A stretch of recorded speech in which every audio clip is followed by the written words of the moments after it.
How do people rationalize the contradiction that Christianity preaches love thy neighbor as thyself, and yet they're engaged in incredible hatred?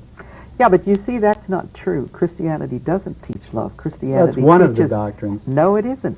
One of their basic doctrine is intolerance and hatred.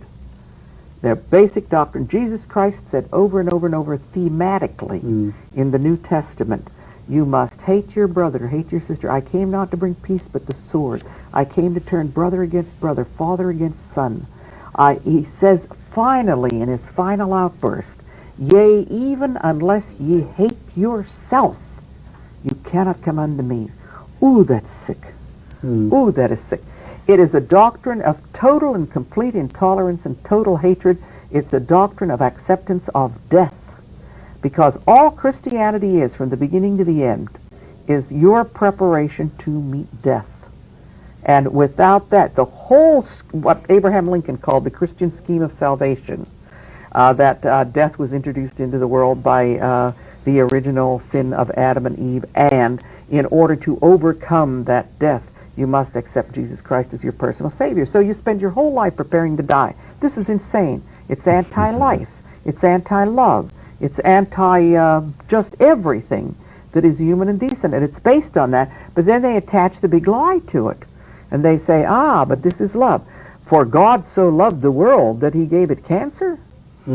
Or for God so loved the world that he killed his own son? Ooh, I wouldn't kill my own son. It is, when they say love thy neighbor, they mean love that member of the clan. I see. They do not mean the Goyim.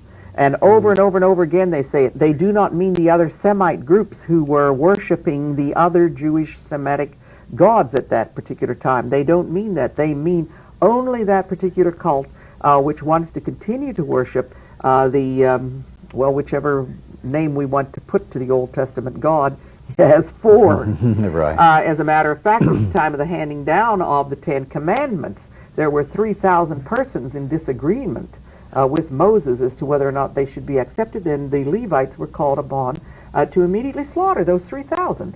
And so we can do without you. You're the wrong kind of Semite. Oh, there's a lot of that in the Bible. Yeah, there's a tremendous amount of that in the Bible, and these Jewish scholars go into a great deal of biblical scholarship, internal evidence to show that the word neighbor only means a follower of Yahweh, or Jehovah, or Elohim, or whatever we're going to call him. It doesn't, that love does not extend to anybody outside of that tribe. And I think that most of the rabbis, if they were honest on public media, would say that. But of course they're not going to be honest on public media. They're going to be honest with their fellow Jews in a synagogue. How does it feel to be a Christian idiot? How do they manage? How do they get along?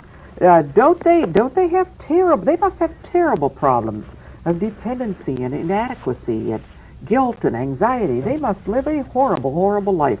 Anybody who wants to die and go to heaven has to have a very, very bad life now. So being free is its own reward. That freedom is so exhilarating, it's incredible.